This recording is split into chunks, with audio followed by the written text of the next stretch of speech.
Hey everybody, you're watching We the Fandom, where we discuss comic books, pop culture, and the fandom experience. If you enjoyed this video, please hit that like button and subscribe to the channel to see more content.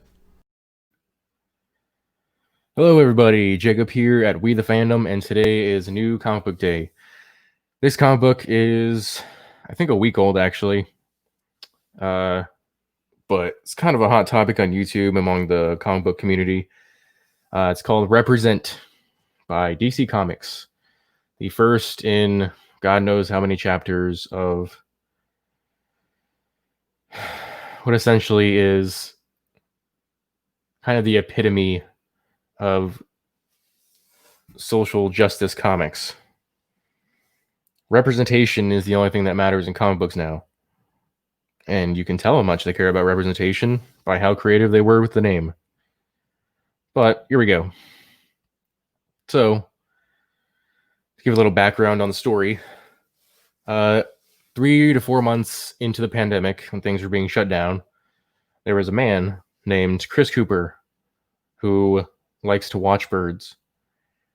He lives in Manhattan, I believe, and he was walking in a park in New York, bird watching, and came across a woman who was walking her dog without a leash.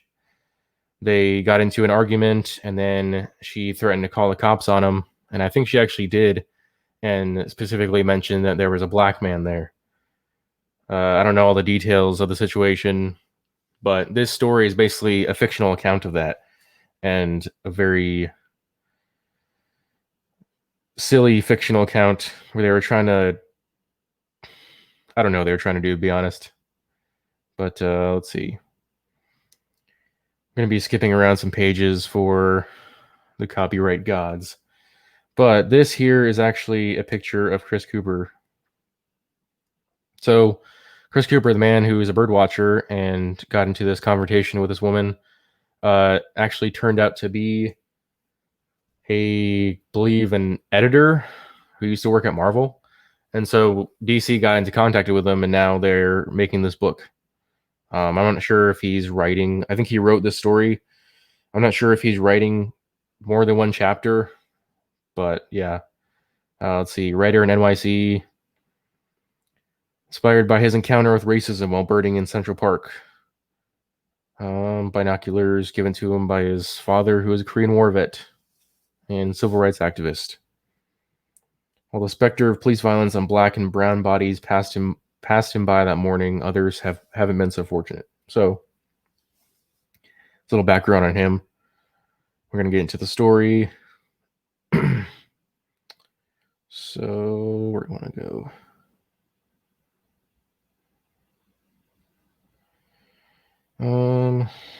Let's go here. So, as I said, well, he seems to be like in his grown man in his 40s or 50s or something, but for some reason they portray his character in the story to be like an effeminate young man, like a teenager. But it starts off with him, quick intro. They just go right into his dad handing him a pair of binoculars that are super old and apparently have powers. Chris is like kind of making jokes like, hey man, I don't want these binoculars, they're super old, like probably could have bought a cheaper pair online or something. And his dad's like, well, I can buy you a pair, but you're gonna have to sell your PlayStation. Trying to, talk about stuff the kids talk about these days. But he's out walking in the park looking at birds and finds out that his binoculars have the power to see, I guess, dead black people. And wouldn't you know it, he sees a bird, and in the other lens is George Floyd, because that's how binoculars work. You look through them, and you see one eye hole on each side, like this is a cartoon or something. So already you can see the silly logic of this comic book, even though they're trying to tell like a serious story. But this isn't the first one. I had to skip some pages, but they actually showed Breonna Taylor and Amadou, I don't know his last name. Which the picture they draw for Amadou is they show him being shot by cops in uniform, even though the report specifically stated that it was plainclothes cops. So I don't know if they were trying to make a statement by putting the cops in uniform in the picture. But it seems to work is that he looks through the binoculars, again, somehow seeing through both lenses as if it was a cartoon instead of just, plain vision. But through one lens, I guess you would say, is you'd see a bird, and then the other lens, you'd see a dead black person.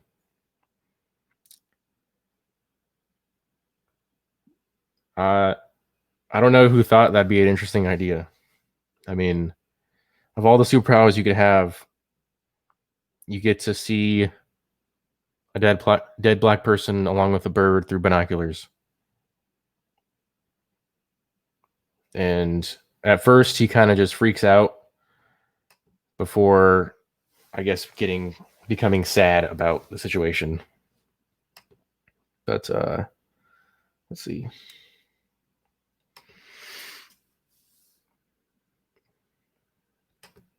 That's not the right page I wanted to show. So he gets into an argument with a guy who's like cartoonishly racist, talking about how his property is right on the butt of this park that he's going through, and he's like, I don't want to hoodlum like you walking through here trying to case the joint. And people talk like that in real life? Because it's obvious what kind of statement the writer is trying to make, but you're making yourself just look silly, I think. But let's see here. So here's the lady. I don't remember seeing the picture of what the actual woman looked like. This could be her or not. But as you see, her dog's off a leash. They get into an argument, and he says something weird. He's like,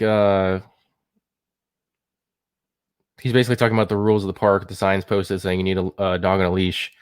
And he says, look, I can escalate this if I have to. Now, I don't know if he just means he's going to like call the police, or I don't know if they have like park rangers, depending on how big the park is in New York or something like that. But I'm not sure what he meant to do. It was kind of vague. And then she's like, are you threatening me? And then she actually does call the police in real life. It doesn't say if she does here or not. But he actually, the next panel, which I won't show just because I can't show too many pages of this, but it shows him basically being surrounded by a whole bunch of dead black people with angel wings, almost as if they're trying to protect him from racism, I guess.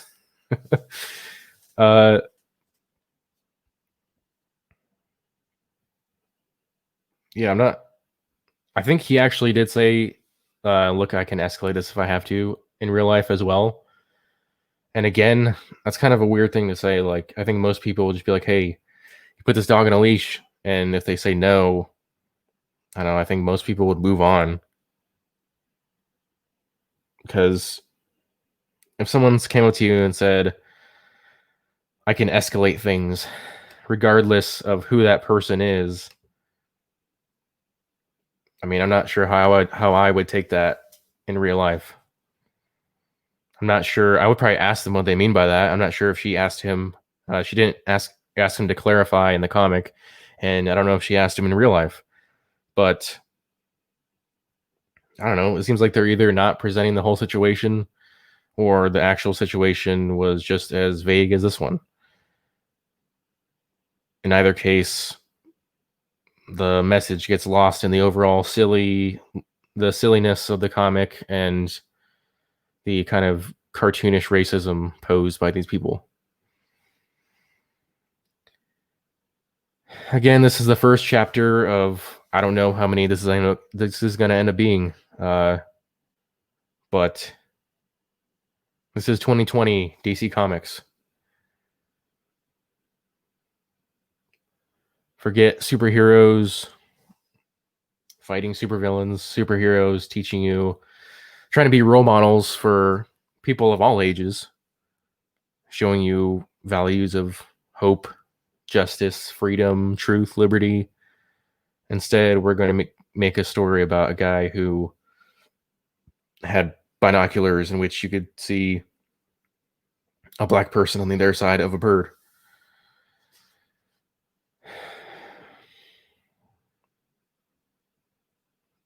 If you can't tell by the size, it's definitely not a recommend.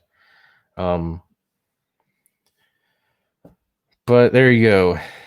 Represent by DC Comics. DC, you need to get yourself together. I mean, I don't think activism is ever shown to make comic book companies money or entertainment companies in general. You have a specific audience, an audience that you've had for decades, nearly a century now, and people tell you what they want, and they don't want this stuff. You're trying to tell real life stories, but this is bordering on like a propaganda pamphlet.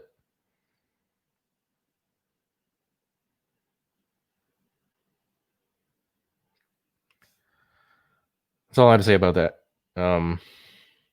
If you guys are new to We the Fandom, please hit that subscribe button.